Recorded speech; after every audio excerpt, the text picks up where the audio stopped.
ಲಿಂಗನಹಳ್ಳಿಯ ಶಿವಾನುಭವದ ಪೀಠ ಈ ಪವಿತ್ರ ಹಿರಿಯರು ಅನುಭಾವಿಗಳು ನಾಡಿನ ಋಷಿಗಳಾದ ನಾಡೋಜರ ಡಾಕ್ಟರ್ ಅನ್ನದಾನೇಶ್ವರ ಮಹಾಶಿವೇವಿಗಳ ಆದಿಯಾಗಿ ವೇದಿಕೆಯಲ್ಲಿರುವ ಎಲ್ಲ ಪೂಜ್ಯರು ತಮ್ಮೆಲ್ಲರಲ್ಲಿ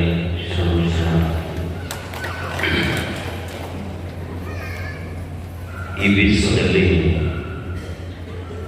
ಒಂದು ನಿಯತಿ ಇದೆ. ಈ ವಿಶ್ವದಲ್ಲಿ ಒಂದು ನಿಯತಿ ಇದೆ, ಒಂದು ಸಾರ್ವತ್ರಿಕ ಸತ್ಯ ಇದೆ.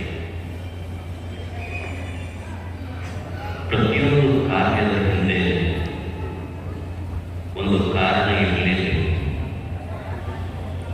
ಯಾವುದೇ ಒಂದು ಕಾರ್ಯ ಘಟಿಸಬೇಕಾದರೆ ನೀವು ಒಂದು ಕಾರ್ಯ ಘಟಿಸಬೇಕಾದರೆ ಅದಕ್ಕೊಂದು ಕಾರಣ ಇರಬೇಕು. ಕಾರಣ ಇಲ್ಲದೆ ಯಾವ ಕಾರ್ಯವು ಘಟಿಸುವುದಿಲ್ಲ. ಈಗೊಂದು ಗಡಿಗೆ ಅನ್ನುವ ಕಾರ್ಯ ನಡೀಬೇಕಾದರೆ ಆ ಗಡಿಗೆ ಅನ್ನುವ ಕಾರ್ಯಕ್ಕೆ ಮಣ್ಣು ಕಾರಣ. ಮಣ್ಣಿಲ್ಲದೆ ಗಡಿಗೆ ಆಗುವುದಿಲ್ಲ. For every effect there must be a cause. ಪ್ರತಿಯೊಂದು ಕಾರ್ಯಕ್ಕೂ ಒಂದು ಕಾರಣ ಇರಲೇಬೇಕು. ಕಾರಣ ಇಲ್ಲದೆ ಕಾರ್ಯ ಘಟಿಸುವುದಿಲ್ಲ. ಇದು ಕಾರಣ ಮೀಮಾಂಸೆ. ಈ ವಿಶ್ವದಲ್ಲಿ ಏನೇ ಒಂದು ಕಾರ್ಯ ನಡೀಬೇಕಾದ್ರೆ ಪ್ರತಿಯೊಂದು ಕಾರ್ಯಕ್ಕೂ ಒಂದು ಕಾರಣ ಇರಬೇಕು. ಈಗ ನಮ್ಮ ದೇಹದಲ್ಲಿ ನಮ್ಮ ಎಲ್ಲ ಇಂದ್ರಿಯಗಳು ಬಹುವಿಧದ ಕಾರ್ಯಗಳನ್ನು ಮಾಡುತ್ತವೆ. ನೋಡುವ ಕಾರ್ಯ ಮಾಡುತ್ತೆ, ಕಿವಿ ಕೇಳುವ ಕಾರ್ಯ ಮಾಡುತ್ತೆ, ನಾಲಿಗೆ ರುಚಿಸುವ ಕಾರ್ಯ ಮಾಡುತ್ತೆ, ಕಾಲು ನಡೆಯುವ ಕಾರ್ಯ ಮಾಡುತ್ತೆ, ಕೈ ಕೆಲಸಗಳನ್ನು ಮಾಡುತ್ತದೆ. ಒಂದು ಕ್ಷಣ ನಾವು ವಿಚಾರ ಮಾಡಬೇಕು. ಮನುಷ್ಯ ಕಣ್ಣಿನಿಂದಲೇ ನೋಡುವುದಾಗಿದ್ದರೆ, ಕಿವಿಯಿಂದಲೇ ಕೇಳುವುದಾಗಿದ್ದರೆ, ಕೈಗಳಿಂದಲೇ ಕಾರ್ಯವನ್ನು ಮಾಡುವುದಾಗಿದ್ದರೆ, ಈಗ ಹೆಣ ಇರುತ್ತೆ.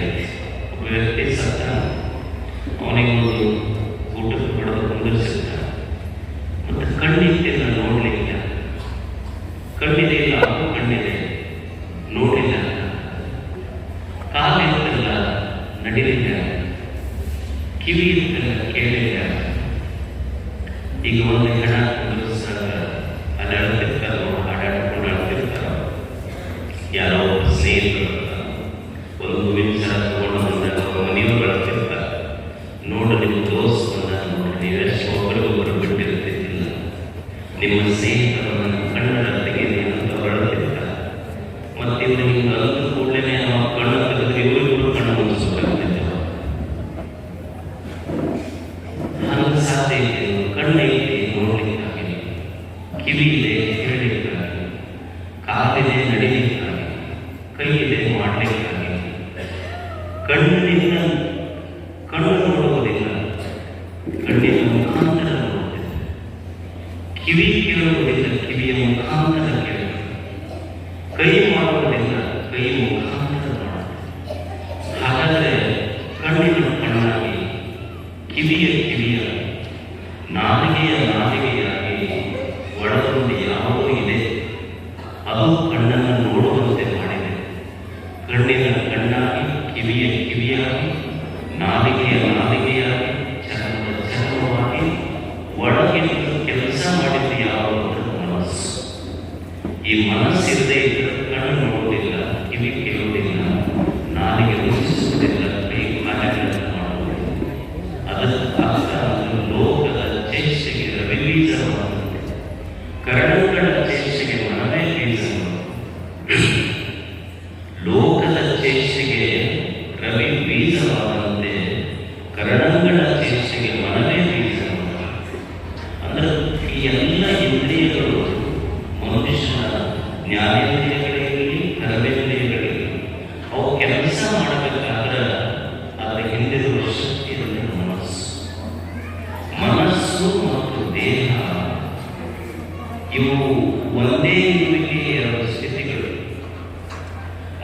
ಮನಸ್ಸಿಲ್ಲ ಬದುಕೇ ನಾವು ದೇಹವನ್ನ ಒಂದು ಗಾತ್ರ, ಒಂದು ರೂಪ, ಬಣ್ಣ, ಗಾತ್ರ, ಪರಿಮಾಣದಿಂದ ಅಳೆಯಬಹುದು. ಮನಸ್ಸನ್ನು ಕಣ್ಣಿನಿಂದ ನೋಡ್ಲಿಕ್ಕಾಗುವುದಿಲ್ಲ, ಅಳತೆ ಮಾಡ್ಲಿಕ್ಕಾಗಲ್ಲ, ರೂಪಿಲ್ಲ, ಬಣ್ಣಿಲ್ಲ, ಗಾತ್ರ ಇಲ್ಲ. ಅದಕ್ಕಿಲ್ಲ ಅಂತ ತಿಳ್ಕೊಂಡು ಮನಸ್ಸಿಲ್ಲ ಅಂತ ಹೇಳಲಿಕ್ಕೆ ಆಗುವುದಿಲ್ಲ. ಅದು ಇರದೇ ಇದ್ರೆ ಇಂದ್ರಿಯಗಳೇ ಕೆಲಸ ಮಾಡೋದಿಲ್ಲ. ಅಂಥ ಒಂದು ಮನಸ್ಸಿದೆಯಲ್ಲ, ಅದು ಎಷ್ಟು ಅದ್ಭುತ ಅಂದ್ರೆ ಒಬ್ಬ ಪಾಶ್ಚಿಮಾತ್ಯ ಚಿಂತಕ ಅಂದ್ರೆ mind is the most beautiful mechanism that science has not yet been able to create anything parallel to it. ಇಷ್ಟೆಲ್ಲ ವಿಜ್ಞಾನ ಮುಂದುವರೆದಿಲ್ಲ, ಎಲ್ಲ ನಿರ್ಮಾಣ ಮಾಡಿದೆ. ಆದರೆ ಇನ್ನೊಬ್ಬ ಮನುಷ್ಯನನ್ನು ನಿರ್ಮಾಣ ಮಾಡುವಷ್ಟು ವಿಜ್ಞಾನ ಮುಂದುವರೆದೈತಿ. ಆದರೆ ಇನ್ನೊಂದು ಮನಸ್ಸು ತಯಾರು ಮಾಡುವಂತಹ ಶಕ್ತಿ ವಿಜ್ಞಾನಕ್ಕಿಲ್ಲ. ಇಷ್ಟು ಅದ್ಭುತವಾದ ಮನಸ್ಸು, ಅದರ ದೋಷ ಏನು ಅಂದರೆ ಅದರಲ್ಲಿ ಒಂದಿಷ್ಟು ದೋಷಗಳು, ಒಂದಿಷ್ಟು ಮಲದೋಷ, ವಿಕ್ಷೇಪ ದೋಷ, ಆವರಣ ದೋಷ. ಮಲದೋಷ ಅಂದ್ರೆ ಏನು ಅಂದ್ರೆ, ಈ ಮನಸ್ಸಿನ ದೋಷ ಏನು ಅಂದ್ರೆ, ಆ ಮನಸ್ಸು ಇದು ತಪ್ಪು, ನಾನು ಮಾಡೋದು ಪಾಪ ಅಂತ ಗೊತ್ತೈತಿ, ಗೊತ್ತಿದ್ರು ಮಾಡಕ್ಕೆ ಸಿಗ್ತಿ. ಇದು ಮನದ ದೋಷ. ನನಗೆ ಗೊತ್ತೈತಿ, ಈ ಸುಖ ಸೇರ್ತಿರ್ತಾರೆ, ಈಗ ಸಿಗರೇಟ್ ಸೇರ್ತಿರ್ತಾರೆ ನೋಡಿ, ಅದರ ಮ್ಯಾಲ ಬರ್ತಿರ್ತಾರೆ, ಇದು ಸೇರಿದ್ರೆ ನೀ ಸೀದಾ ಮ್ಯಾಲ ಹೋಗ್ತಿ ಅಂತ ಬರ್ತಿರ್ತಾರೆ. ಇಂಗ್ಲೀಷ್ ಬರ್ತಿರ್ತಾರೆ, ನೀವು ತಿಳಿಬಾರದು ಅಂತ. ಅದರ ಮ್ಯಾಲ ಬಂದಾಗ ಇದು ಸೇರಿದ್ರೆ ಮ್ಯಾಲ ಹೋಗ್ತಿ ಅಂತ ಗೊತ್ತೈತಿ. ಅದನ್ನು ಸೇರಿನೂ ಅದನ್ನು ಓದಿನೂ ಸೇರ್ತಾರೆ, ತಪ್ಪು ಅಂತ ಗೊತ್ತೈತಿ. ಈಗ ಸಣ್ಣ ಹುಡುಗಿರ್ತಾರೆ, ಗುಟ್ಕ ಹಾಕೊಂಡಿರ್ತಾರೆ, ಅದರ ಹೆಸರು ಅಷ್ಟೇ ಚಂದ ಇರ್ತದೆ. ಅದರ ಗುಟ್ಕ ಅಂತ ಅಂದ್ರೆ ನೀವು ಅದಕ್ಕೆ ಗುಟ್ಕ ಅಂತ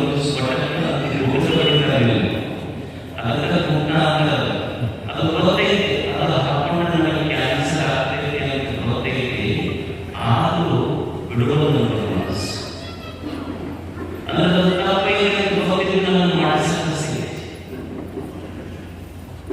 ಯಾವ ತಪ್ಪು ಅಂತ ನಮ್ಗೆ ಗೊತ್ತಿದ್ದು ಮಾಡಕ್ಕೆ ಸಿಗುತ್ತೆ. ತಾಯಿಗೆ ಇರ್ತಾರೆ, ಅವ್ರು ಏನು ಮಾತಾಡ್ತಾರೆ, ನೀನು ಮನೆ ಬೇರೆ ಮಾಡ್ತಾರೆ ನಾನು ಬರ್ತೀನಿ, ಮನೆಗೆ ಯಜಮಾನಿಗೆ ಹೇಳ್ಬೋದು, ನೀನು ಮನೆ ಬೇರೆ ಮಾಡ್ತಾರೆ ನಾನು ಬರ್ತೀನಿ. ತಂದೆ ತಾಯಿಯನ್ನು ತಾವು ನೀನು ಬಿಟ್ಟು ಬಂದಾಗ, ತಂದೆ ತಾಯಿಯನ್ನು ಬಿಟ್ಟು ಬರುವ ನೋವೆಷ್ಟು ನನಗೆ ಗೊತ್ತಿದ್ರು, ನನಗಿರುವ ಮಗನ ತಂದೆ ತಾಯಿಯನ್ನು ದೂರ ತಪ್ಪು ಗೊತ್ತಿದ್ರು ಹೇಳಿಲ್ಲ. ಇದು ಮನಸ್ಸಿನ ದೋಷ. ತಪ್ಪು ಗೊತ್ತಿದ್ರು ಮನಸ್ಸಿನ ಇದು ದೋಷ. ಮನಸ್ಸು ನಮಗೆ ತಪ್ಪನ್ನು ಗೊತ್ತಿದ್ರು ಮಾಡಕ್ಕೆ ಸಿಗುತ್ತೆ ಮನಸ್ಸಿನ ದೋಷ.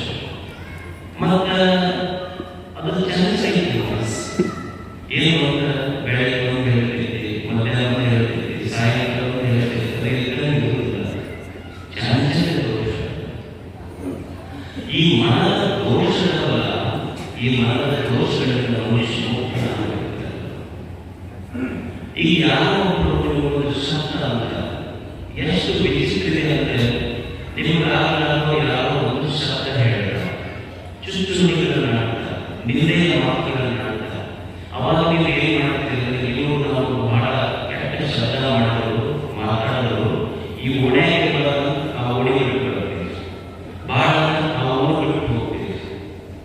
ನಿಮಗೆ ಆಶ್ಚರ್ಯ ಅನಿಸ್ಬೋದು, ಓಣಿ ಬಿಟ್ಟು ಬಂದಿರಿ, ಊರು ಬಿಟ್ಟು ಬಂದಿರಿ, ಆದರೆ ರಾತ್ರಿ ಒಪ್ಕೊಂಡಾಗ ಅವರು ಆಡಿದ ಮಾತು ಸುಸ್ತವಲ್ಲ, ಇದರಿಂದ ಓಣಿ ವ್ಯಕ್ತಿಯಿಂದ ದೂರಾಗಿರಿ, ಓಣಿಯಿಂದ ದೂರಾಗಿರಿ, ಮನುಷ್ಯನಿಂದ ನೀವು ಸಹವಾಸ ನಿಮ್ಮ ಮೊಬೈಲ್ ಸ್ವಿಚ್ ಆಫ್ ಮಾಡಿರಬಹುದು. ಆದರೆ ಆ ವ್ಯಕ್ತಿಗಳು ಆಡಿದ ಮಾತು ಮನಸ್ಸನ್ನು ಕುಂಟು ರಾತ್ರಿ you have spend sleepless nights. ನಿದ್ರೆಗಳಿಂದ ರಾತ್ರಿಗಳಲ್ಲಿ ಯಾರೋ ವ್ಯಕ್ತಿಯನ್ನು ಎಲ್ಲೋ ಆಡಿದ ಮಾತಿಗೆ ತಾಯಿ ಹೇಳುವುದಿಲ್ಲ, ನಾವು ಒಟ್ಟ ತಾವು ಮನೆಗೆ ಹೋಗಿಲ್ಲ ಅಂತಿರ್ತಾರೆ. ಎಲ್ಲರೂ ನಮ್ಮ ಒಂದು ಶಬ್ದದ ಆ ಕೊಡ ಶಬ್ದ ಹಸನ ಕೊಡಿಲ್ಲ ಇವರು ಅಂತಿರ್ತಾರೆ. ಅವ್ರು ಅಂತಿರ್ತಾರೆ, ಬಹಳ ನಮ್ಮ ಹೊಸ ಸೇರಿಗಳು ಬರಲ್ಲ ಅಂತ ಅವ್ರು ಅಂತಿರ್ತಾರೆ.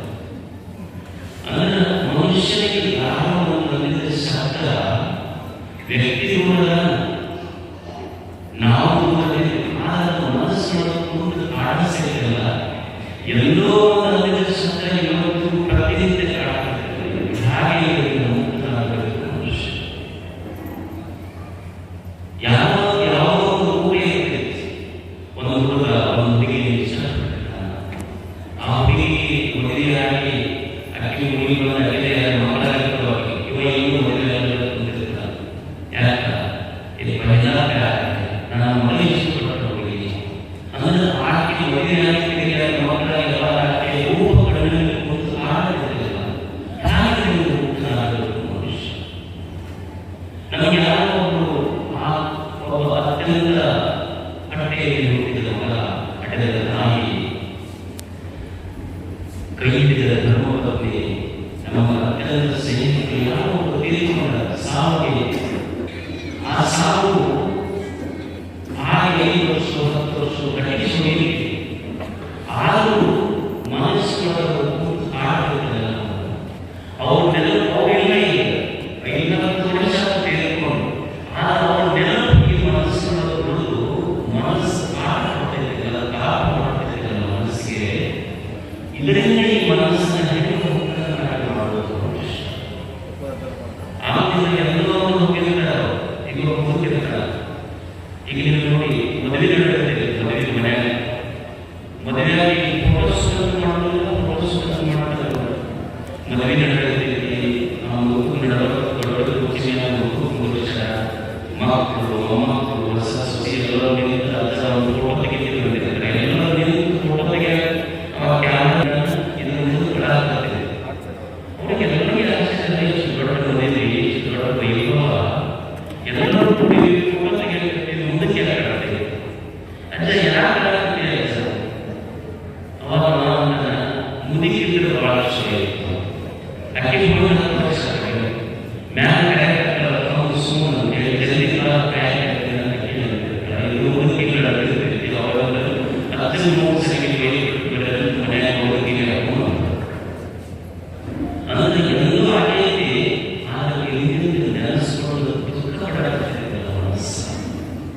ಇದು ಮನದ ದೋಷ. ಅದರ ಮನಸ್ಸಿಗೆ ಆಗಬೇಕು. ಇದು ಮನಸ್ಸಿನ ಅಂದ್ರೆ ಈಗ ಈ ರೈತರಿಗೆ ಶಂಗ ಬಿತ್ತಿದೆ, ಶಂಗ ಹೆಂಗೆ ಬಿತ್ತಿದೆ, ಸೊಟ್ಟಿ ಕಡಲು ಬಿತ್ತಿದೆ, ಸೊಟ್ಟಿ ಕಡಲ ಬಿತ್ತಿದೆ, ಮತ್ತೆ ಬೆಳೆಗಳನ್ನು ಸೊಟ್ಟಿ ತಗೊಂಡು ಬಂದಿರ್ತಾರೆ. ಬಿತ್ತಿದ ಸೊಟ್ಟಿ ಕಡಲು ಬಿತ್ತಿದೆ, ಬರುವ ಸೊಟ್ಟಿ ತಗೊಂಡು ಬಂದಿರ್ತಾರೆ. ಹಾಗೆ ಏನು ಪ್ರಪಂಚದ ಕೂಡ ಸೊಟ್ಟದ ಸ್ಥಿತಿ ಮತ್ತೆ ಕಡೆಗೆ ಸೊಟ್ಟಿ ತಗೊಂಡು ಮನಸ್ಸಿನ ಅಂದರೆ ಜನ್ಮಾಂತರಗಳ ಹೀನ ಸಂಸ್ಕಾರ ನಮ್ಮ ಮನಸ್ಸುಗಳಿಗೆ. ಇದರಿಂದ ಮುಕ್ತನಾಗಬೇಕು ಮನುಷ್ಯ. ಈ ಮನಸ್ಸು ಇರುವುದಕ್ಕಾಗಿಯೇ ಬಸವಲಿಂಗ ಶರಣರು ಅವರು ಎನ್ನ ಮತಿಗೆ ಮಂಗಲವಿತ್ತು ರಾಗದಿಂದೇ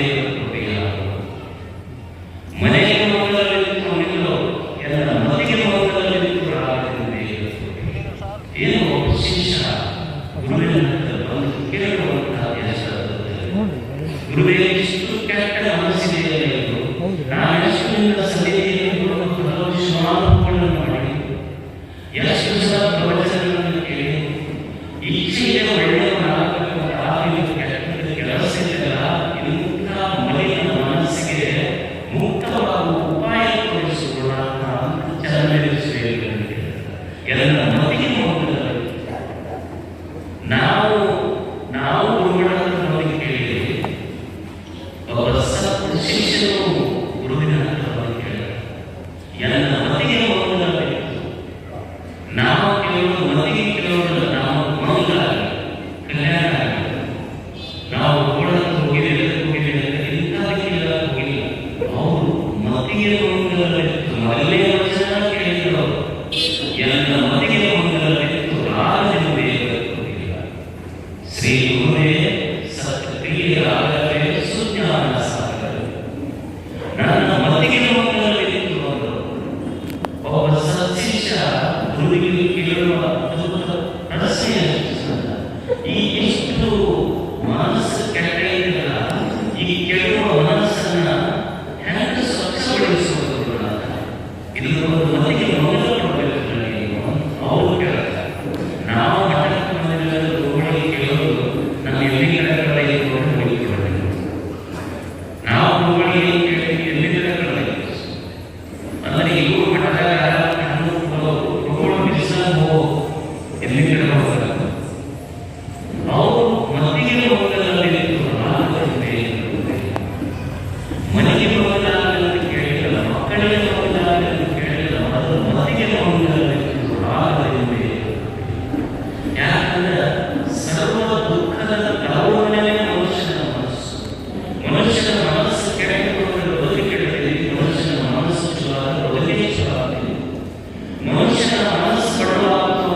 ನೀನು ಮನವಿಯಲ್ಲಿ ಕೃಪೆಯಾಗಬೇಡ.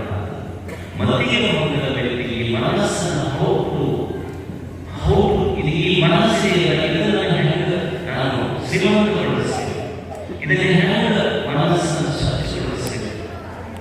ಒಂದು ಸ್ವಚ್ಛ ಸಶಕ್ತ ಸುಂದರ ಮನಸ್ಸು ನಿರ್ಮಾಣ ಮಾಡಬೇಕಲ್ಲ, ಅದಕ್ಕಾಗಿ ಈ ಮತೀಯ ಹೊಂದಿದ ವ್ಯಕ್ತಿಗಳು ರಾಗದಿಂದ ಮನುಷ್ಯರನ್ನು ದೊಡ್ಡವರನ್ನಾಗಿ ಮಾಡಿದ್ದು ಸಣ್ಣವರನ್ನಾಗಿ ಮಾಡಿದ್ದು ನಮ್ಮ ಭೌತಿಕ ಸಂಪತ್ತುಗಳಲ್ಲಿ ನಮ್ಮ ಮನಸ್ಸು ಸಣ್ಣದಿತ್ತು, ನಾವು ಸಣ್ಣವರಾಗ್ತೀವಿ. ನಮ್ಮ ಮನಸ್ಸು ದೊಡ್ಡವರಿದ್ದು ನಾವು ದೊಡ್ಡವರಾಗ್ತೀವಿ. ನಮ್ಮ ಮನಸ್ಸು ಶ್ರೀಮಂತರಾದ್ದು ನಾವು ಶ್ರೀಮಂತರು, ನಮ್ಮ ಮನಸ್ಸು ಬಡವರಾದ್ದು ನಾವು ಬಡವರು. ಈ ನಿಸರ್ಗ ಯಾರಿಗೆ ಬಡವರ ಶ್ರೀಮಂತರ ಅಂತ ನೋಡಿಲ್ಲ. ಭೂಮಿಯಾಗಿ ಯಾರಿಗೆ ನೀವು ಶ್ರೀಮಂತರು ಇವರು ಬಡವರು ಅಂತ ನೋಡಿದ್ರೆ ನೀವು ಟ್ರೈನ್ ಹೋಗುವ ಶ್ರೀಮಂತ ಫಸ್ಟ್ ಕ್ಲಾಸ್ಗೆ ಹೋಗ್ಬೋದು, ಸೆಕೆಂಡ್ ಕ್ಲಾಸ್ಗೆ ಹೋಗ್ಬೋದು, ಬಡವರು ಥರ್ಡ್ ಕ್ಲಾಸ್ಗೆ ಹೋಗ್ಬೋದು. ನೀವು ಫಸ್ಟ್ ಕ್ಲಾಸ್ಗೆ ಹೋಗ್ರಿ,